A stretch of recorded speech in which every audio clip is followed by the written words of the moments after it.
Hey, so what's going on, everybody? This is your boy Fong over here at FL Productions. I hope you guys have all had a lovely day. I hope everything's going good for you. I hope your finances are right. I hope life's treating you good. I hope your loved ones are good. I hope you're good. And today, I wanted to talk about a product that I just received from FIFINE. And if you guys haven't noticed, I've been reviewing a number of their products so far because they've been pretty cool about everything. They've been sending me some products and just asking me to give my honest opinion on them. And aside from photo and video production, I do a lot of audio production. I initially started off as a musician, wrote a lot of music, bought a lot of gear. So I guess I can say I have a little bit of background in audio production. Anyways, that's a story for another day. What I wanted to talk about today was the FIFINE SC3. This is an audio interface that FIFINE sent to me. They were just like, hey, do you want to check it out? You want to do a review on it? And I was like, sure, I'd love to check it out. I couldn't refuse, I just wanted some more toys to play with.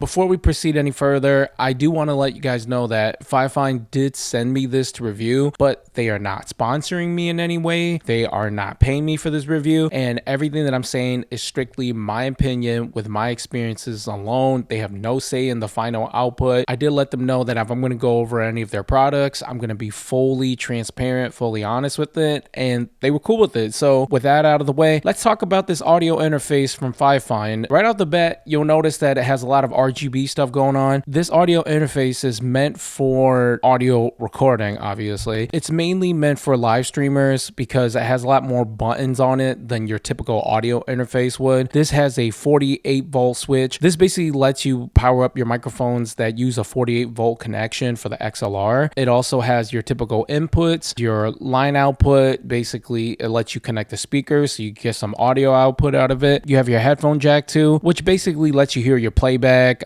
Again, it's another output signal. And then you have a line in, which is a 3.5 millimeter connection. Basically allows you to hook up a microphone. It lets you use a 3.5 audio line in for it. It's not my go-to, but it's fine if you need to hook up like a small Rode shotgun mic or something. Then you have a headset input too. That's more for like gamers, live streamers. If you want to connect a headset that has a microphone built in so you can hear some audio recording, feedback, and playback, that's what you use this port for. And then obviously you have your XLR connection, which is my choice for recording this video. So yeah, those are your basic input output connections. And then you have this brightness button that basically allows you to control your RGB settings. If you want specific solid colors, if you want it to glow in all sorts of colors, which is my preference. Then you have this electric button, which is auto-tune basically. If you guys want to hear it live, I'll push it right now just to give you an idea. So if you don't understand the fundamentals of auto-tune, it basically is a way to pitch correct your voice, especially for singers. So if you're off key a little bit, auto-tune is meant to basically auto-tune you back to key. Right now I have it set to E.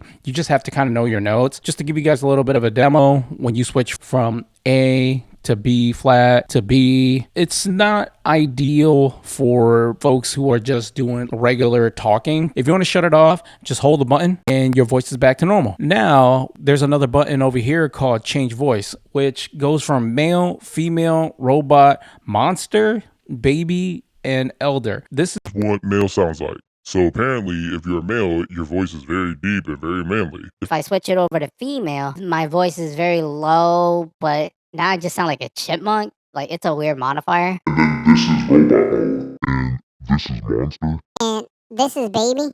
So this is your pitch, basically jacked all the way up, and you just sound like a chipmunk with a high pitch. This is elder, and apparently this is what older people sound like. So yeah, that's just another option. And I'm going to disable it now just by holding the button down. And now my voice is back to normal. So yeah, those are the two live audio settings that you can set. I think it's more for, again, like live streaming, voiceovers, or if you don't have an audio software to modify your voice. Those are basically live ways to do it. I don't ever see myself using these, but again, the option's there if that's what you want to get into. And then there's these 4 custom ABCD buttons. It basically allows you to map like specific settings to those buttons. It's more targeted towards live streamers, people who do podcasts and stuff like that, which is something I haven't dabbled into yet. I'm not really going to go over those features because everyone's going to do things a little bit differently and have their own preferences for it. But just know that you have 4 buttons to play with. And then over here, you have these volume sliders. I can jack my volume all the way up, and then I can bring it down. And what's cool, if you can see it in the live stream here, it's actually moving the audio levels in real time. You can adjust the line in, and then this controls your headphones. You'll notice I have my ear off a little bit on one of these. It's just a habit of mine because I used to do a lot of audio recording, so I always listen with one side and I leave one off to hear my audio in real time. Line out's the same thing. If you have speakers hooked up to it or another set of headphones, you can hear the playback in real time, and you could just adjust the sliders. Down here, you have 4 buttons. They're all just mute buttons, basically. Pretty standard button setup here. I don't have any complaints about it. It's a pretty straightforward audio interface. If you're into the whole RGB thing and just want something cool on your desk or your rig or your setup, whatever, I think this is pretty sweet. The preamp build inside it as well is pretty straightforward. Again, this is me recording the audio directly through this interface, and it sounds pretty good. Now, those are all the features that come with this preamp. If you're not into like recording and audio production and you just want like a device to control your audio for live streaming, podcasting, voiceovers, this is pretty straightforward. Again, you can just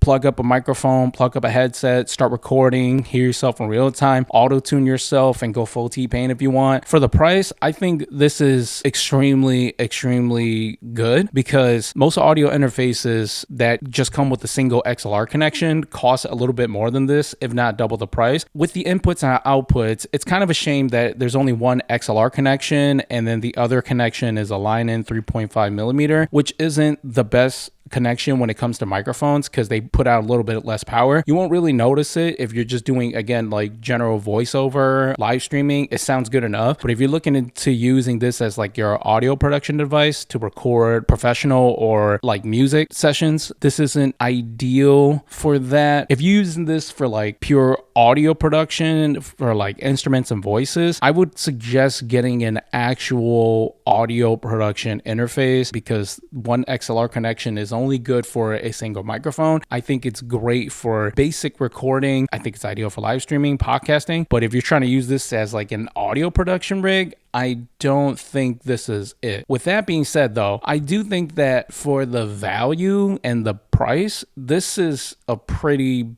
good steal. With that being said, I do hope you guys found this video helpful. If you did, please do hit like, please do subscribe, as I am looking to grow this channel. If you're looking to purchase this audio interface, please use my affiliate links down below, as it will help grow this channel and put a little bit of funds towards this crazy studio of mine. If you already own one of these FIFINE SC3 audio interfaces, let me know what your experience has been like. This has been your boy Fong over here at FL Productions, and until next time, I'm out.